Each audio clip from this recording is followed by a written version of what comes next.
Hey, good morning. It's Chef Todd Heath at the Peoria Farmers Market, and today we are featuring JH's grass-fed beef, New York Philly cheesesteak on a stick. We're using a variety of traditional shish kebab vegetables, red and green bell pepper, some white onion, some shiitake mushrooms, and cheese curds from American Poutine. These products are graciously donated by the vendors each week. We can do a little mystery shopping and then come back and put a little menu together and hand out samples to show you what you can get here at the market. Take home and make for yourself.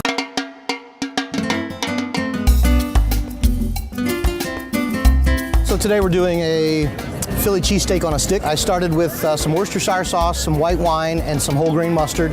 I left that marinade for about 3 hours and then seared it very heavily in my pan on the stove with a little avocado oil. I gave it a nice hard char to lock all those juices in, and then I finished it off in the oven, cooked it to a temperature of 120 degrees, leaving it nice and rare so that we could heat it here on location and heat it through and it would be nice and fresh. We're doing a traditional kebab kind of vegetable. We've got red and green bell pepper, some white onion, and some shiitake mushrooms from Paul Cormany at Cormany Farms. Basically, we seared those or quickly flash fried those in the pan just to put a little color on them and to take some of the freshness off. We built our skewers and then we'll heat them again in the pan to finish them off and add a little cheese curd at the end for that traditional Philly cheesesteak finish.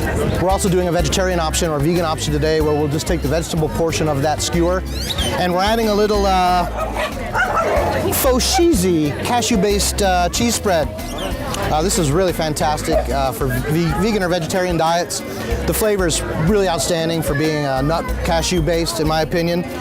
So we'll put that on the vegan option. You want to try a little sample? Wow, that was fantastic.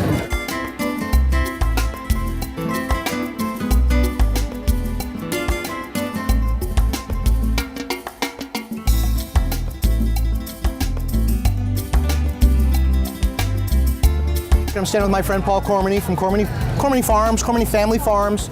Paul is gracious enough to provide me with mushrooms when I need them. They are really delicious and fantastic. I'm absolutely spoiled.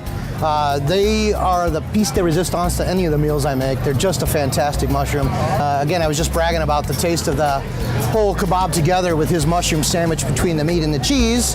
What else do you sell, Paul, besides the mushrooms? Well, I have the two varieties of mushrooms, oyster mushrooms and shiitakes that I grow fresh and harvest each week. I have microgreens, and I always have a salad mix that's got all of your favorite greens, and I have one that I put a little wasabi in to give a little spice. Nice. I have wild chaga, which is harvested for me. It comes from the far north country. It's a medicinal that we make a tea from.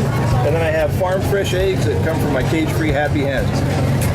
And I brag about his eggs all the time. Again, I feel spoiled because I was telling Paul this morning, I can't go back to buying commercial eggs from the grocery store.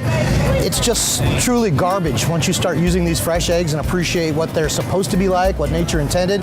I was telling Paul I was embarrassed to try to use up the rest of the commercial eggs I had at home just because I didn't want to waste them. But another area where I regret not getting stuff from Paul while I'm here and then going home and realizing I was going to do an Asian dish or anything that would be accented with his mushrooms. They're good on everything, salads, pizzas, even the ones you get in the grocery store, you're paying for packaging in a big root. I've looked at things hard and long before, and you get 4 ounces of garbage in the grocery store compared to what Paul's serving up here in these containers here. And again, they're just a fantastic mushroom. So thank you again for coming out to the market, and if you didn't, please come out next Saturday and say hello.